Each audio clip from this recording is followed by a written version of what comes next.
गुरुर्ब्रह्मा गुरुर्विष्णू गुरुर्देव महेश्वरा सद्गुरु साक्षात परब्रह्मा तस्मै श्री सद्गुरुवे नमः। जय जय रघुबीर समर्थ श्रीराम समर्थ। सद्गुरू चरणांना नतमस्तक होऊन आपण या निरूपणास सुरुवात करूया। मायबाप सज्जनांचे स्वागत आहे।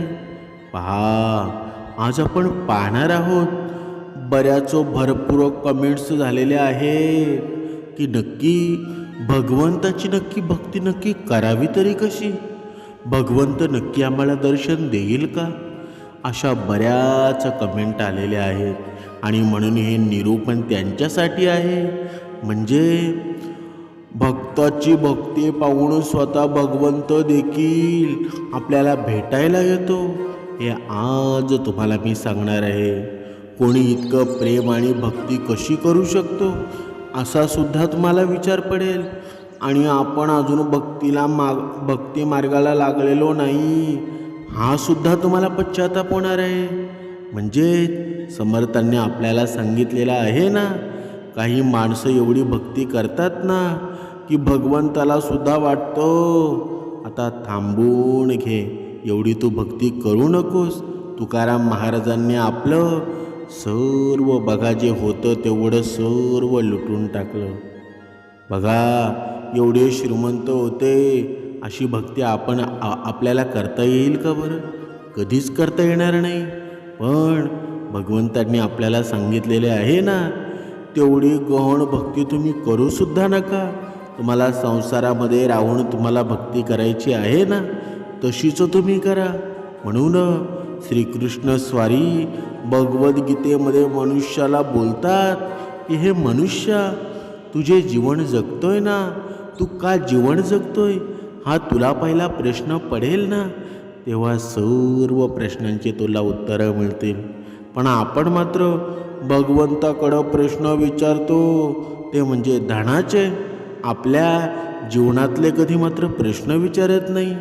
आता चला तर आपण पाहूया नक्की मनुष्यानं भक्ती करायची तरी कशी, भगवंताला कोणती भक्ती आवडते। पहा, एका गावामध्ये एक गरीब विणकर जोडपं राहत होतं। विणकराचं नाव होतं हरी आणि त्याच्या बायकोचं नाव होतं कमळा। दोघेही खूप मेहनती होते। ते दोघेही दिवसभर सुंदर कपडे बनवण्याचे काम करत होते, परंतु त्यांनी बनवलेल्या कपड्यांना चांगली किंमत मिळू शकली नाही। तरीही जे काही मिळत होतं ना, ते खूप समाधानी होते आणि मोडकळीस आलेल्या झोपडीत आपले जीवन जगत होते। ते दोघेही अतिशय समाधानी स्वभावाचे होते। हे दोघेही श्रीकृष्णांचे निस्सीम भक्त होते। दिवसभराच्या अथक परिश्रमानंतर त्यांना जो काही वेळ मिळायचा ना, तो वेळ दोघे भगवंताचं भजन कीर्तन करण्यामध्ये घालवायचे ना। हरीकडे तानपुरा आणि चिपळ्या होत्या, दोघे मिळून भजन गात असत। तेव्हा हरी तानपुरा वाजवायचा आणि पतळी चिपळ्या वाजवायची। मग ते दोघेही भगवंताच्या स्तुतीमध्ये इतके तल्लीन होऊन जायचे की त्यांना त्यांच्या तहान आणि भुकेची चिंतासुद्धा नसायची। आपल्या गरीब परिस्थितीबद्दल त्यांनी कधीही देवाला दोषी ठरवलं नाही आणि आपल्या जीवनात आनंदी होते। पण एक दुःख त्यांना नेहमी सतावत असे की त्यांना मूळबाळ नव्हतं, याची त्यांना नेहमी काळजी असायची, चिंता होती। तरीही ते दोघेही सदैव भगवंताच्या भक्तीमध्ये तल्लीन राहत होते ना। त्यांनी हीच देवाची लीला मांडली आणि निस्वार्थपणे श्रीकृष्णांच्या भक्तीमध्ये मग्न राहिले। जेव्हा त्यांचं वय वाढू लागलं तेव्हा एके दिवशी कमळा हरीला म्हणाली, आपल्याला मूळबाळ नाही, असं म्हणतात की मुळाशिवाय मोक्ष मिळू शकत नाही। आता आपलं वय वाढत आहे, आपल्याला कधी बोलावणं येईल ना हे माहीत नाही। मृत्यूनंतर आपल्याला अंत्यविधी कोण करणार, आपल्यासाठी तर्पण वगैरे कोण करणार, आपली मुक्ती कशी होणार। हरी म्हणाला, तू काळजी का करते, आपल्यासोबत श्रीकृष्ण आहेत ना, ते सर्व आपल्या बघून घेतील. हरीनं हे बायकोला सांगितलं, पण ती खूप काळजीत पडली. तेवढ्यात त्याच्या मनामध्ये एक विचार आला. तो नगरात जाऊन श्रीकृष्णांची बाळ स्वरूपाची मूर्ती घेतली. घरी आल्यावर तो म्हणाला, आता तुला काळजी करण्याची गरज नाही. मी हा बाळ गोपाळ आणला आहे. आजपासून तो आपला मुलगा आहे. आपण निपुत्रिक आहोत. ही तर त्यांचीच इच्छा आहे. आपण त्यांच्यावर आपल्या मुलासारखं प्रेम करू. तो आपल्या मुलाची जबाबदारी पार पाडेल. हरी म्हणाला. हरीचे बोल ऐकून कमळाला खूप आनंद झाला. तिने बाळ गोपाळाला घेतलं, त्याला जवळ घेऊन मिठी मारली आणि म्हणाली, तुम्ही अगदी बरोबर बोलत आहात. आजपासून तो आपला मुलगा आहे. त्यानंतर पती पत्नी दोघांनीही घराचा एक कोपरा स्वच्छ करून तिथे बाळ गोपाळाला बसण्याच्यासाठी जागा बनवली आणि त्यावर बाळ गोपाळांना त्यावर बसवलं. त्या दिवसापासून तो विणकर दाम्पत्यांचा नियम बनला. ते रोज बाळ गोपाळाला स्नान घालत असत. त्याला स्वच्छ कपडे घालायचे, स्वतः मुलासारखे लाड करायचे. त्याच्यासमोर बघा भजन गात तिथेच झोपायचे. ते दोघेही बाळ गोपाळासाठी स्वतःच्या हाताने सुंदर कपडे बनवायचे, त्याला घालायचे सुद्धा आणि रात्री झोपल्यावरच झोपायचे. हे सगळं करून त्यांना खूप आनंद मिळू लागला. हळूहळू दोघेही बाळ गोपाळावर आपल्या मुलासारखं प्रेम करू लागले.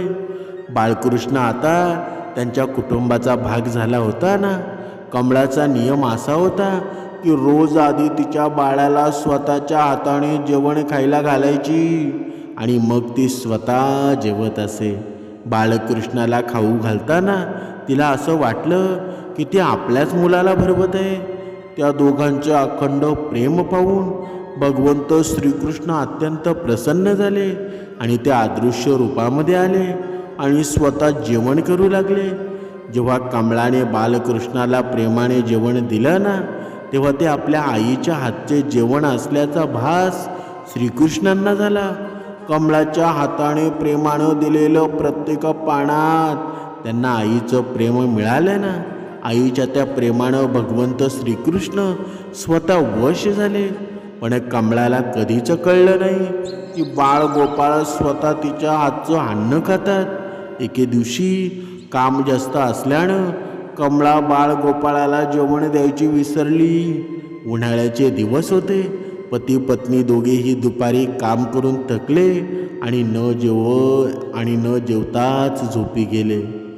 ते झोपून काही वेळच झाला होता की त्यांना आवाज आला, आई बाबा मला भूक लागली आहे.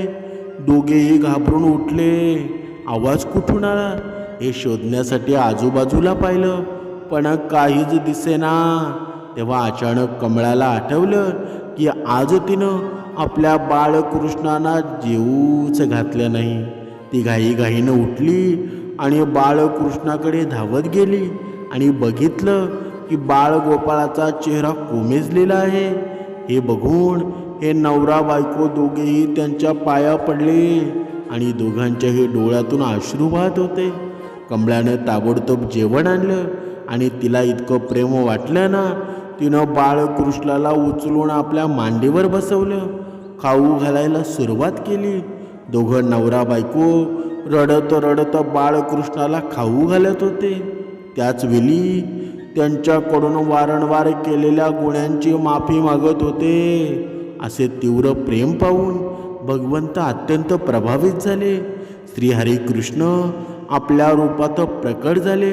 आपल्या हातांनी श्रीकृष्णांनी आपल्या रडणाऱ्या आई वडिलांच्या डोळ्यातील अश्रू पुसले आणि म्हणाले, प्रिय भक्तांनो, तुमच्या भक्ती आणि प्रेमानं मी अत्यंत प्रसन्न झालो आहे.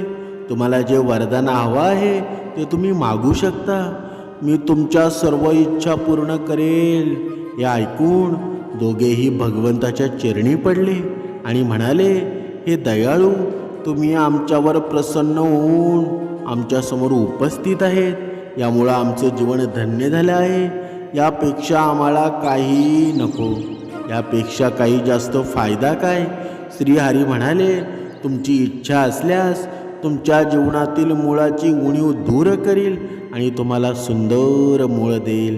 हे ऐकून हरी आणि कमला अतिशय व्याकुळ झाले आणि म्हणाले, नाही प्रभू, आम्हाला मुळं नको आहेत. त्याचं उत्तर ऐकून श्रीकृष्णानं विचारलं, पण का? तुमच्या आयुष्यात मुलाची उणीव पूर्ण करण्यासाठी तुम्ही मला तुमच्या घरी आणलं. या ऐकून तेही दोघेही म्हणाले, भगवंता, जरा आम्हाला मूळ झालं तर त्या मुळाबद्दलची आमची ओढ वाढेल आणि आम्ही आतासारखी तुमची सेवा करू शकणार नाही अशी भीती वाटते. प्रेमानं आणि भक्तीनं भरलेलं त्यांचं उत्तर ऐकून करुणेनं भरलेला परमेश्वर दयेने भरून पावला. त्यांचे विचार ऐकून श्रीकृष्णांच्या डोळ्यातून अश्रू वाहू लागले. ते म्हणाले, या आई बाबा, तुमचं ऋण फेडण्यासाठी मी इथे आलो होतो, पण तुम्ही मला कायमचं ऋणी केलं आहे. तुमच्या प्रेमानं ऋण मी कधीच फेडू शकणार नाही. मी सदैव तुमच्या दोघांचा ऋणी आहे. तुमच्या प्रेमानं मी खूप आनंदी आहे. तुम्ही मलाही तुमच्या शुद्ध प्रेमानं बांधलं आहे. मी तुम्हाला वचन देतो की आजपासून तुमचा मुलगा म्हणून तुमची सर्व कार्य पूर्ण करेल. मी तुम्हाला कधीही मुळाची कमतरता भासू देणार नाही. तुम्हाला हे माहीत आहे की माझं वचन असत्य नसतं. असं सांगून झाल्यावर श्रीकृष्ण मूर्तीत विलीन झाले. भगवंत बाळगोपाळामुळं त्या दिवसापासून हरी आणि कमळाचं आयुष्य पूर्णपणे बदलून गेलं. आपली सर्व कामे सोडून ते दोघे दिवसभर गायन बाळगोपाळाची सेवा करण्यामध्ये घालवू लागले. भजन करत असताना त्यांना ना भूक लागली ना तहान लागली. त्यांना सर्व प्रकारे इच्छांचा पूर्णपणे त्याग केला. आता जेव्हा माधव कोणतेही काम करत असे ना, तेव्हा ते फक्त त्यांच्या मुलांसाठी सुंदर कपडे बनवायचे. जेव्हा जेव्हा त्यांना कोणतेही अडचण येत असे ना, तेव्हा बाळगोपाळ मुळाच्या रूपामध्ये प्रकट होऊन त्यांचे सर्व कार्य पूर्ण करायचे. ते दाम्पत्य आणि मूळ गावामध्ये चर्चेचा विषय बनले. पण गावात कोणालाच कळू शकलं नाही की हे मूळ कोण आहे, तो कुठून आला आणि कुठे गेला. हळूहळू वेळ जाऊ लागला. आता विणकर जोडपं म्हातारं झालं होतं, पण देवाची कृपा त्यांच्यावर कायम होती. आता दोघांचंही आयुष्य पूर्ण होण्याची वेळ आली होती ना. दैवी प्रेरणेनं त्यांना कळालं की त्यांचा काळ संपणार आहे. यामुळं एके दिवशी दोघांनी देवाचा धावा केला.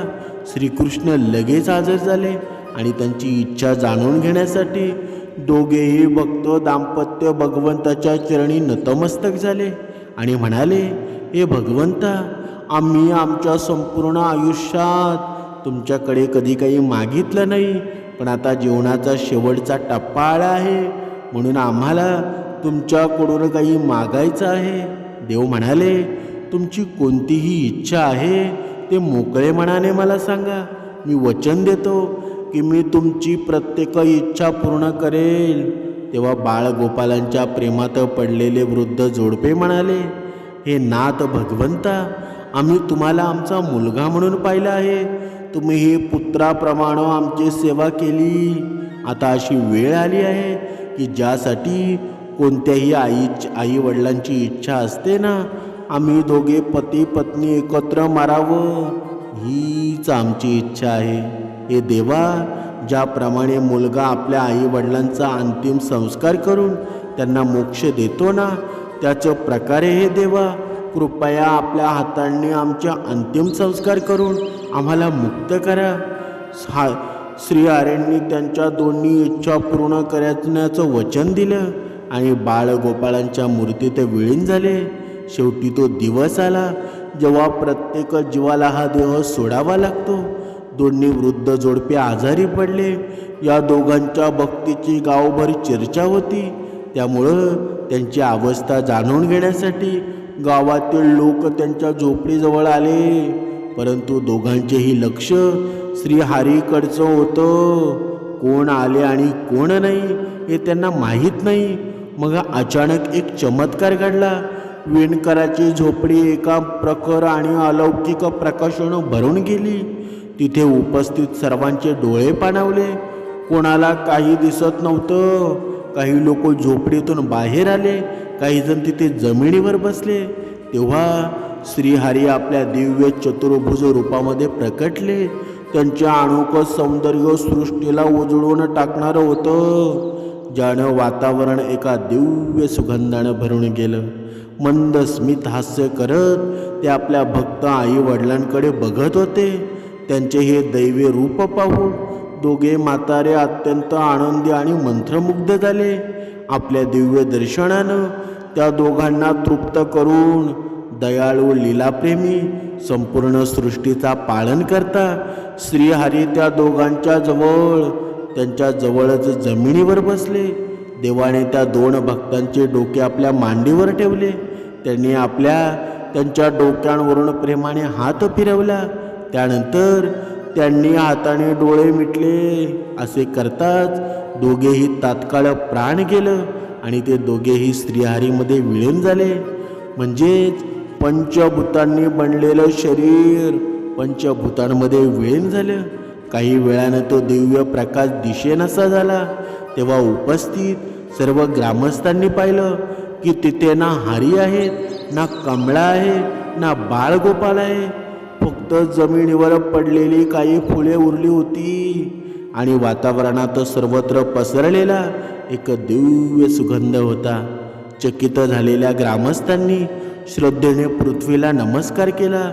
गावकऱ्यांनी ती फुले उचलली, डोक्याला लावली आणि हरी आणि कमळा यांच्या भक्तीचा आणि गोविंदाच्या नावाचा जय जयकार करत निघून गेले.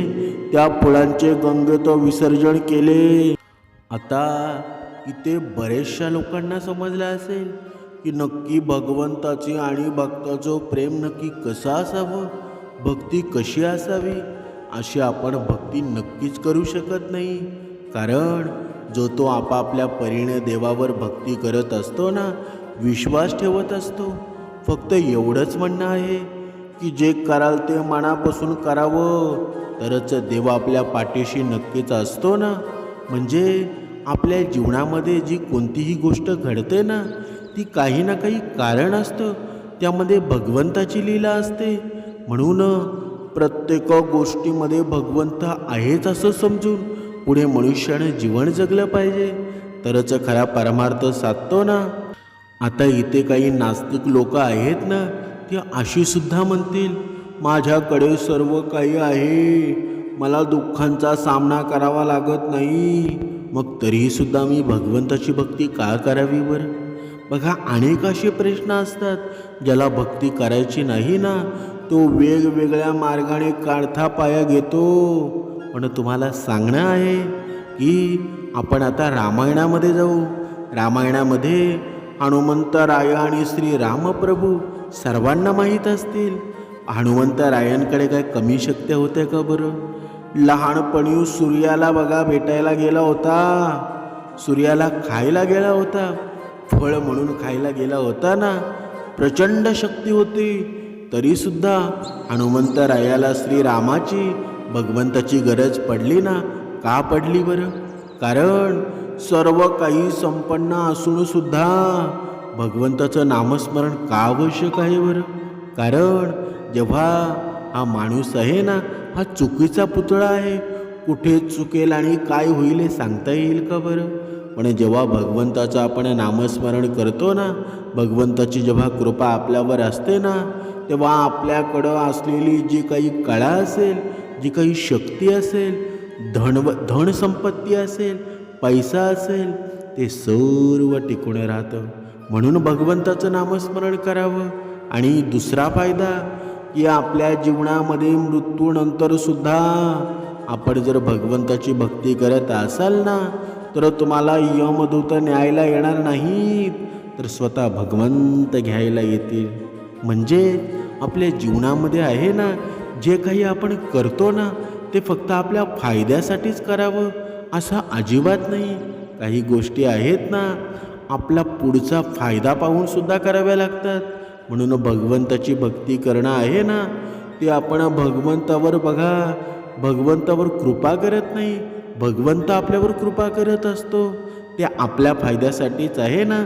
जेवढी आपण भगवंताची भक्ती करू तेवढं आपल्याला जीवन चांगलं जगता येईल. पण काही लोकांचा समज काय असतो बरं, इकडून खाल्लं की तिकडून लगेच चांगलं व्हावं. तसं होईल का बरं? इकडं बोलावं तिकडं व्हावं, असं होईल का बरं? भक्तीमध्ये शॉर्टकट मार्ग नाही. तुम्हाला वाटेल शॉर्टकट मार्ग आहे, पण अजिबात नाही. भक्तीमध्ये भगवंताची कृपा होण्यासाठी आहे ना, आपल्याला झटावंच लागतं. पहाटे ब्रह्ममुहूर्तावर उठावंच लागतं. खाता जाता येता सर्व ठिकाणी नामस्मरण करता येतं, तरच भगवंताची कृपा प्राप्त होते ना. आम्हावर प्राप्त झाली आहे, तुमच्यावर सुद्धा होईल आणि तुम्ही सुद्धा धनवान होऊन जाल. तुमच्या आयुष्यामध्ये आनंदी आनंद होऊन जाल. म्हणून भगवंताची भक्ती करा, नामस्मरण करा. त्याच्यातच गोडवा आहे, त्याच्यातच तुमचं कल्याण झाल्याशिवाय राहणार नाही. जय जय रघुवीर समर्थ.